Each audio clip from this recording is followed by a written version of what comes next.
Deputy superintendent की गिरफ्तारी हुई है इंटेलिजेंस की जानिब से, तो उसको कैसे देखती हैं? देखिए, ये जितने भी हरबे यूज़ हो रहे हैं ना खान साहब के ख़िलाफ़, ये सिर्फ खान साहब को डिटेन करने के लिए और टाइम गेन करने के लिए। क्यों?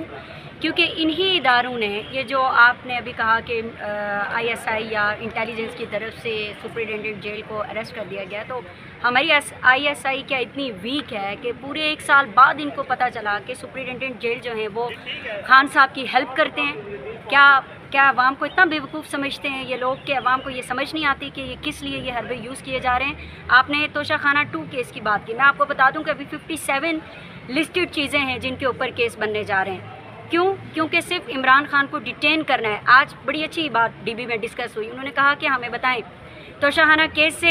तोशाखाना से कहीं और लोग भी मुस्तफ़ीद हुए, क्या आपने उनको ट्रायल किया, क्या आपने उनके ऊपर इंक्वायरी की? तो इस पर प्रोसिक्यूशन साइड से ये जवाब आया कि जी हमें टाइम दे दें, हम आपको बता देते हैं पूरी इन्वेस्टिगेशन और एक कंप्लीट डॉक्यूमेंटेशन करेंगे कि किसकी कितनी जो है हमने इंक्वायरीज़ की हैं। तो इन सारे क्वेश्चंस के जवाब सिर्फ इतने से हैं कि इमरान खान को डिटेन करना इनका मकसद है, इनका मकसद टाइम गेन करना है।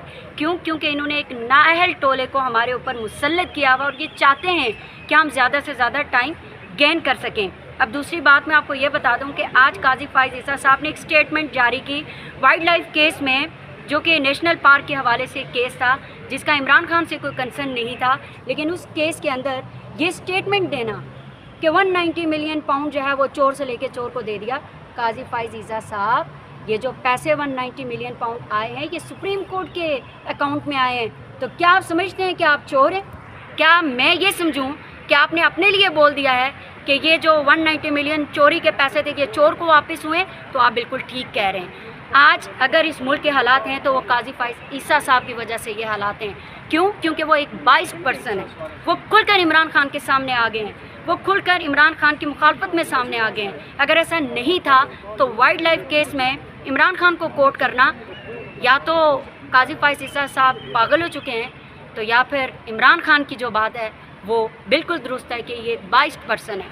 और इन सब हालात को देखते हुए मैं ये समझती हूँ कि काजी फाइज़ ईसा साहब को मुस्तफ़ी हो जाना चाहिए अपनी सीट से, सिर्फ केसेस से नहीं बल्कि अपनी सीट से। क्या उनको नहीं पता कि ऑलरेडी जिस केस का ट्रायल चल रहा है मैं उसके ऊपर स्टेटमेंट क्यों दे रहा हूँ? और फिर एक चीफ, उसके मतहत जजेस हैं जो केस सुन रहे हैं, तो क्या वो अपने चीफ की बात के ख़िलाफ़ जाएंगे? क्या वो अपनी चीफ की स्टेटमेंट के ख़िलाफ़ जा सकते हैं? नहीं जा सकते। मैं आपको आज बता रही हूँ कि इमरान खान को ये कन्विक्ट करेंगे 190 मिलियन पाउंड में। क्यों? क्योंकि काजी फाइज़ ईसा साहब ने स्टेटमेंट दे दिया है और वो चीफ हैं इन तमाम जजेस के जो इमरान खान के केसेस सुन रहे हैं। आपने काजी साहब को पागल कहा है और उनको एक्सटेंशन मिलने जा रही है। पागल है ना? पागल नहीं है तो मुझे बताएं नेशनल पार्क का इमरान खान से क्या ताल्लुक़ है? कोई एक चीज़ बता दें मुझे। नाम 190 मिलियन पाउंड की कोई बात हुई उसके अंदर, ना पैसों की बात हुई, वो एक नेशनल पार्क के अंदर एक रेस्टोरेंट की बात थी।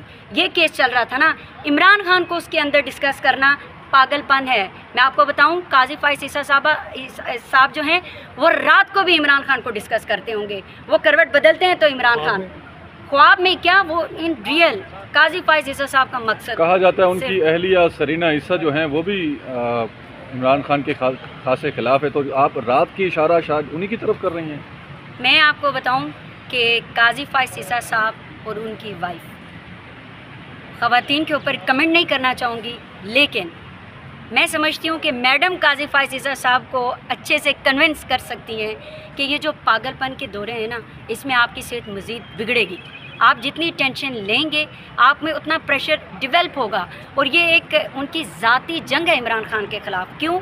इनकी वाइफ की वजह से इन्होंने ही रेफरेंस बनाया था ना, खान साहब के केस में ही बना था ना उनके ऊपर रेफरेंस। तो ये उसका रिवेंज है जो काजी फाइज़ ईसा साहब को रात को भी सोने नहीं देता। केस होता है मशरक़ का, उसमें इमरान खान साहब आ जाते हैं। केस हो मगरब का, उसमें काजी फाइज़ ईसा साहब किसी न किसी तरह इमरान खान को घसीट कर ले आते हैं, सिर्फ अपनी वाइफ का बदला ले रहे हैं। मैं समझती हूँ कि हमारे साथ, पाकिस्तानी अवाम के साथ ये नहीं होना चाहिए। इस कैपेसिटी का बंदा, इस मेंटल लेवल का बंदा हमारे ऊपर चीफ नहीं होना चाहिए। सबसे ज़्यादा बाइसनेस इसके अलावा हो नहीं सकती कि 190 मिलियन पाउंड का ट्रायल चल रहा है और चीफ साहब बैठ के कहें कि जी वो चोर है। दैट मीन्स कि चोर डिक्लेयर कर दिया गया चीफ साहब की तरफ से, तो उनका महता जज कैसे इमरान खान साहब को सज़ा नहीं देगा। اچھا کہ خبریں آ رہی ہیں کہ فیض حمید کے کیس میں بھی خان صاحب کو انوالو کیا جا سکتا ہے. کیسی ISI ہے ہماری جی، جن کو یہ نہیں پتہ کہ 9 مئی کے مقدمے میں کیا نام ہے ان کا، فیض حمید صاحب تھے یا نہیں تھے. ان کو یہ نہیں پتہ چل سکا پورا 1 سال کہ سپرنٹینڈنٹ جیل جو ہے وہ ہیلپ کرتا ہے عمران خان کی. بیسیکلی ISI کا جتنا مذاق یہ لوگ بنا سکتے تھے انہوں نے بنایا ہے، اور یہ مزید بناتے رہیں گے. ہم سب بھی دیکھیں گے اسی طرح ہمارا ملک رسوا ہوتا رہے گا جب تک یہ نالائکوں کا ٹولہ ہمارے اوپر مسلط ہے. ماضی میں PTI فیض حمید کی بہت حمایت کرتی تھی، آج کل بہت زیادہ مخالف نظر آ رہی ہے. اس کی دیکھیں ایسی کوئی بات نہیں ہے، ہم آرمی کے بالکل خلاف نہیں ہیں. یہ ملک بھی ہمارا ہے، یہ فوج بھی ہماری ہے. ہمارے اپنے بھائی ان آرمی کے اندر سرو کر رہے ہیں، ہمارے جوان آرمی کے اندر سرو کر رہے ہیں. اگر کوئی جرنیل غلط ہے تو ہم اس کو غلط کہیں گے، اگر کوئی صحیح ہے تو ہم اس کو صحیح کہیں گے. میں آپ کو یہ بھی بتا دوں کہ یہ پچھلے دنوں، یہ کل پرسوں جو 14 اگست گزری، اس میں جو ریٹائر آرمی آفیسرز تھے، جرنیلز تھے، ان کو بلایا گیا بیرون ملک سے. تو انہوں نے یہ جو ابھی ریسنٹلی چیف گئے ان کو کیوں نہیں بلا سکے؟ ارشد ندیم کے پاس ابھی تک کوئی PTI رہنما نہیں پہنچا حوصلہ افزائی کے لیے. دیکھیں PTI کو کوئی ضرورت نہیں ہے پکچرز بنوانے کی، کلکس کرنے کی، یا ان کو لائم لائٹ میں آنے کی. یہ سارے وہ لوگ کر رہے ہیں جو عوام کو ڈائیورٹ کرنا چاہ رہے ہیں ارشد ندیم کے اوپر. خیبر پختونخوا حکومت کی طرف سے بھی کوئی اعلان نہیں کیا گیا؟ کیا گیا ہے، بالکل کیا گیا ہے. KPK کے جو ہیں گورنر، انہوں نے کہا ہے گنڈا پور صاحب نے کہ میں اس کو اپنی ذاتی جو ہے نا اکاؤنٹ سے 50 لاکھ روپیہ دوں گا، میں اس سے نہیں دوں گا. Thank you.